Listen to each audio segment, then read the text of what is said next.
Have you ever wondered why you didn't see, or perhaps didn't acknowledge or give enough credence to some red flags in your relationships? Well, there's many reasons that we tend to not see the red flags until it's too late. The first of those is that we are drawn or attracted to what is comfortable, what is familiar, not necessarily what is best for us. Think about the child that grows up in an abusive or alcoholic home and then continues to marry somebody who is an alcoholic or an abuser. They always swear that they're not going to do that. They promise that they want something different.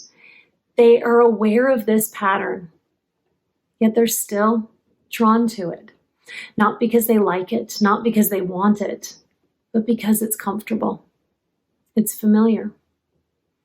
And that's true for most of us. We tend to be pulled towards the same things that have hurt us in the past. Sometimes red flags can be disguised as something good. And I can give you an example from my previous marriage on that one. Whenever I would start to sense that something was off, my anxiety would spike, and I would try to initiate a conversation with my then husband. And his reaction was always to pull me close and to soothe me. And it felt so good. I felt acknowledged and comforted and loved and treasured. But what he was really doing was keeping me calm so that I didn't look too closely or ask too many questions. Sometimes those red flags, well, we don't see them because they appear to be something positive. You know, we get excited when the new love interest contacts us frequently. Only later do we realize, oh, that was actually an early sign of their controlling tendencies. So sometimes we don't see it because we think it's a good thing. Oftentimes we don't see red flags, well, because of denial. We don't want to see them. You know, I like to think about all those people that write into advice columns and they spend the first paragraph talking about how amazing their boyfriend is or girlfriend is. And then the second paragraph begins with but, comma, or however. And then they go on to describe something that, you know, to any rational person from the outside is obviously a deal breaker. But to this person who's in it, they don't see that because they don't want to see it. They're so focused on the positives that they're simply pretending that that negative thing either doesn't exist or that maybe it's not so big as what they fear.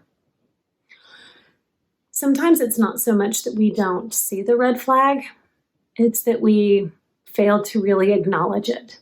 Instead, we make excuses for it.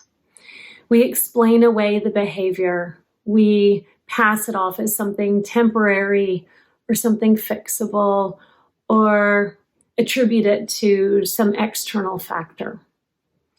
So be aware of when you start to make too many excuses, because often those excuses are hiding something pretty important.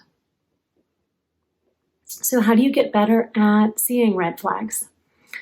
The first is just to pay attention, be aware of them. Also be aware of the type of people that you're attracted to and if there's certain patterns that you tend to fall into. If something feels too comfortable, that may not actually be a good thing.